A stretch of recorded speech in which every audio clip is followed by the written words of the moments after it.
So who likes PvP? I like PvP. You like PvP? That wasn't loud enough. Who likes PvP? Blizzcon high five for PvP. I just high five Blizzcon. It's kind of awesome. Well, okay, so I guess I better talk about PvP now. As a lot of you might know, last year we had Arena on the floor. This year, playable, we have Team Deathmatch. We got a lot of awesome feedback from you guys, from the community, from last year's showing at the Arena, and one of the dominant forms of feedback that we got was that sitting around and waiting while my friends kill each other really isn't fun. So we're introducing Team Deathmatch. Team Deathmatch really solves that problem. You die, you're back in 3 seconds.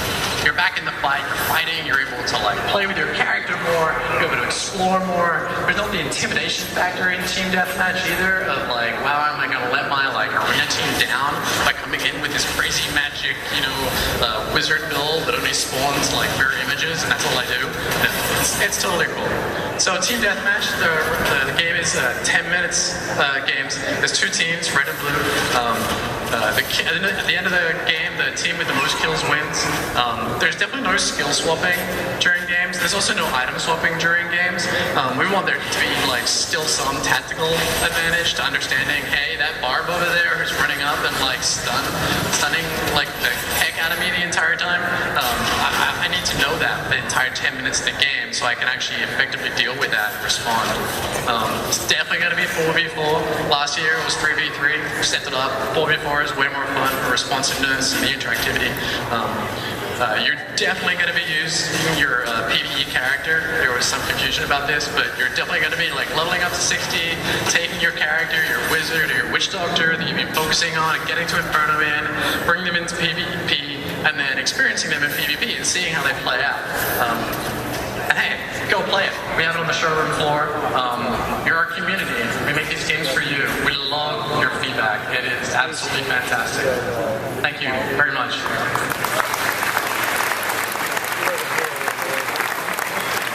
all right, I'm going to talk about the auction house. I hope you guys like UI because there's a wall of it coming at you. All right, so why an auction house?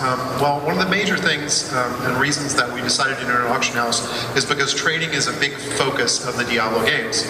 So some of you might know that you get loot in Diablo games, and it's kind of a big deal. That loot is randomized. The Diablo system is pretty unique in that everything that drops is got some kind of random element if it's something that you wear on your body. And any monster could drop any item in the world. You don't have to go to a particular monster and do that. But because of that, there's actually really, really low odds that you get the exact thing you want. Even if you get the exact thing you want, the chances that it actually has the best stats that you could possibly get on that item is pretty much, it's almost impossible, and that's really by design. Because Diablo's always been a social game in the sense that you play with and trade with other players. So trading is really the best way to get the best items in the game, and that's always been the case for all the Diablo games. We focused really heavily on the trading aspect. So given that, you'd think that the previous games would have awesome systems for trading, and if you think that, you'd be wrong. So in Diablo 2, there were a bunch of ways you could trade. There was an in-game interface where you could kind of put items up, and you'd stick your item up, and somebody else, you'd say, well, what do you got? And hopefully it had something good that you wanted. You could throw items on the ground and pray. I wouldn't recommend that. You could go up and post in the chat channels or forums, hoping that someone is listening who has the thing you want or wants to buy the thing you have. It's pretty inefficient, and it makes the chat channels not really very chatty. And then you could also go to like third-party websites and buy things with real money, and that works fine, except that maybe the transaction wouldn't work, maybe you'd get ripped off, maybe someone would steal your account. None of those are really great experiences, and we felt that we could do a lot better. So we focused on an auction house because it's really a very well-known, convenient, secure, easy way for people to trade. There's things like the WoW auction house, there's eBay. People understand an auction house, they understand how it works and how to interact with it. So we made the decision to allow players to trade in Diablo 3 the same way that they traded in Diablo 2, with gold or real money. So we're going to let you pretty much trade almost anything in the auction house. An wearable item, gold, stackable components like crafting items and things like that. So, and this is one of the most important points. We want you to be able to participate for free if you go into the real money auction house. A lot of people have said to us, you know, I don't necessarily have a problem with, you know, the real money or not. I just don't want to open up my wallet. I don't want to give you a credit card. And you know what? That's fine. You don't have to, and I'm going to explain how. This is Timmy the Demon Hunter. Why is he Timmy? Because it amuses me to call a Demon Hunter Timmy. So Timmy needs a new bow. That'd be nice. That bow would be pretty awesome. Venom Husk. Got a lot of blue little statty things on there. We like those. So he goes off in the world seeking his fortune. Oh, does he find it? Nope. Instead, he finds this thing. Wow. 566 DPS, two-hander. Not for him. If he had a barbarian or a barbarian friend, that'd be a pretty good item, but well, we're going to pretend that Timmy doesn't have any friends because he named his demon hunter Timmy. Come on. But he's still happy he got this really awesome thing, but he wants his Venom Husk.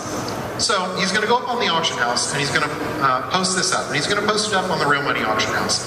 Now the important thing is here, he can do this for free because every week we're going to allow people to have a small number of free listings. And one of the reasons for that is we want you to be able to generate some income and get a balance without actually having to spend any money.